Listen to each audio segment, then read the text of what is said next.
Anybody? Any takers? Or Okay.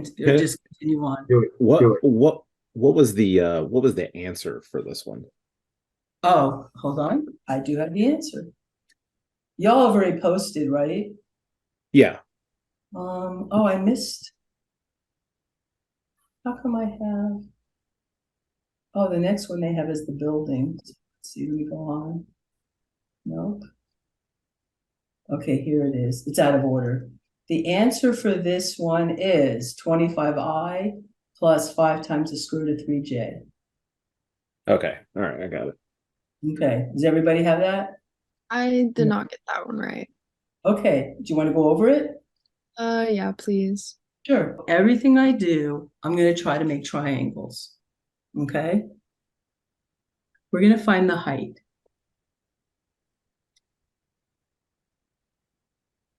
This is 10 volts. Hi, Ashley. Okay, Ashley, we're gonna work together on this one, okay? So if I just drop a straight line down, that's 60 degrees. This is a right triangle. Do you agree? Yeah. Okay, perfect. If I have a right triangle and I know the hypotenuse, and I know all the angles, really, this is 30, right? What can I do to find this value here? Because I want to find the y value. And I'll call this, I'll just call this y and I'll call this x. How about that? Would you do the cosine of 60 equals y over 10? Cosine of 6. So I mean, x cosine over 10. x over 10. Exactly. X over 10. So this is the adjacent over the hypotenuse. Okay? And I really just want to find each individual piece. Do you know what the cosine of 60 degrees is? 1/2. Perfect. So we have 1/2 is equal to x over 10. So x, Is equal to 5. perfect. So we know this is 5.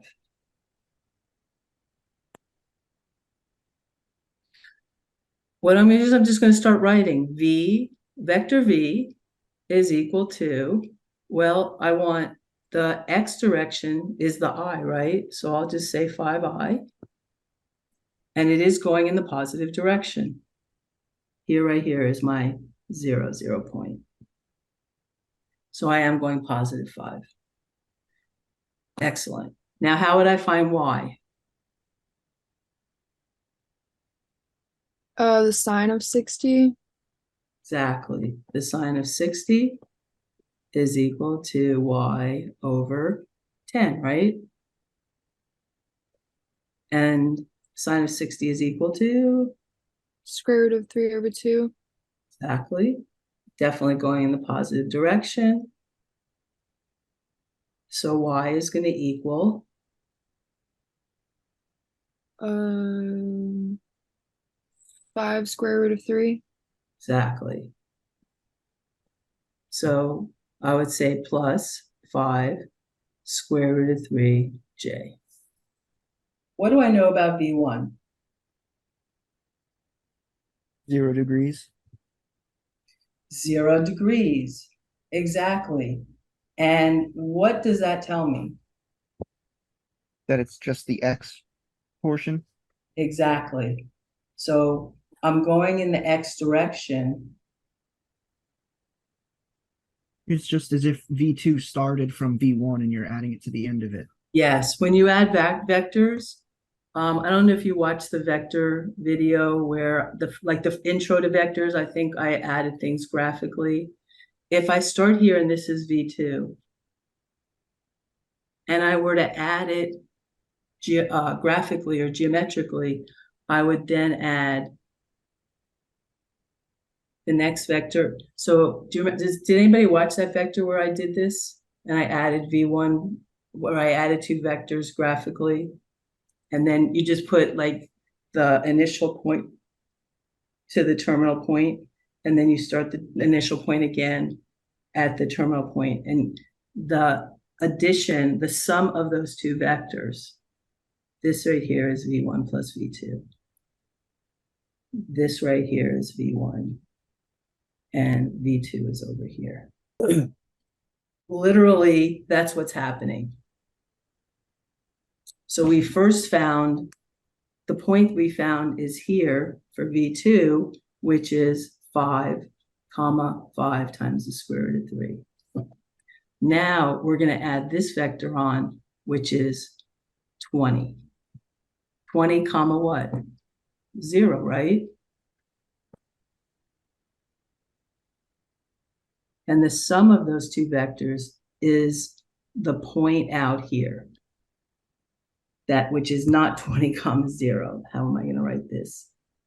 Here, I'll just write this as V1 equals 20.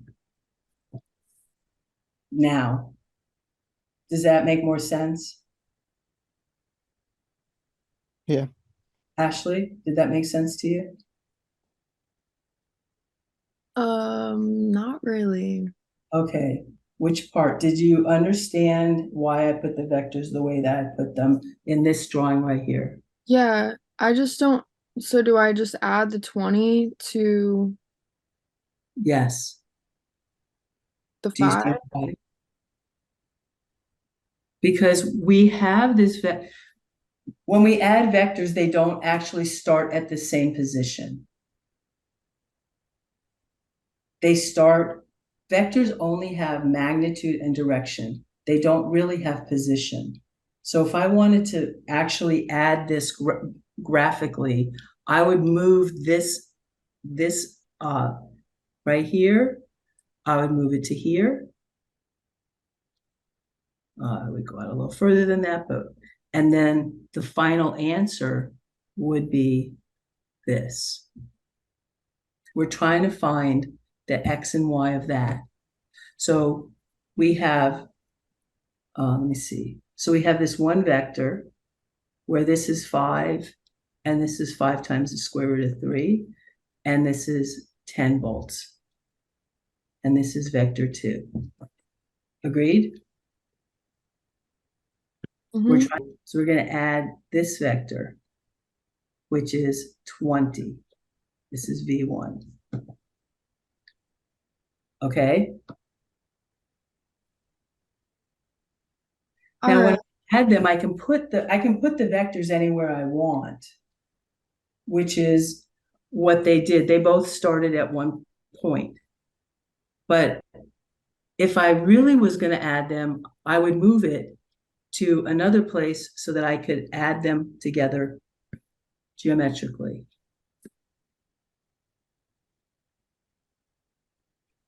Does that make sense? Yeah. Okay, so what I'm trying to find is the addition of these two vectors.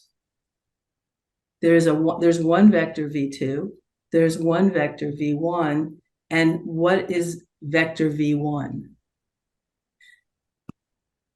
Let me do this. I think what I did is I made it more confusing by doing that.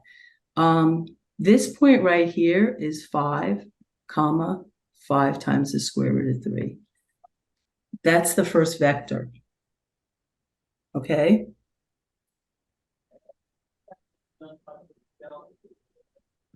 So the second vector is V1, and that equals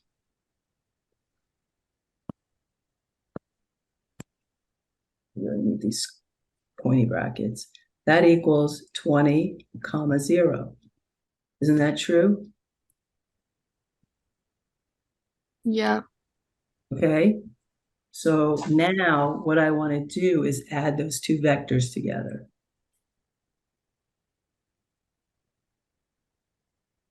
I feel for this example, it would have been easier if you tagged V2 onto the end of V1. Sure, if that would make you, whatever it is, you can just find the X and Y for each vector separately and then add them, Yeah, which is what we did. correct. So we're adding vector V2 plus vector V1. Vector V2 is 5, comma 5 times the square root of 3 plus vector V1, which is 20, comma 0. And you would just add them like you would add any any two numbers. We'd add the X values together and then we'd add the Y values together. All right, awesome. I got it. You got it? So this would be just 20i. Is that clear? So my solution is V1 plus V2 is equal to, and I can say 25, comma, 5 times the square root of 3, but they want it in IJ form, so it would be 25i plus 5 times the square root of 3j.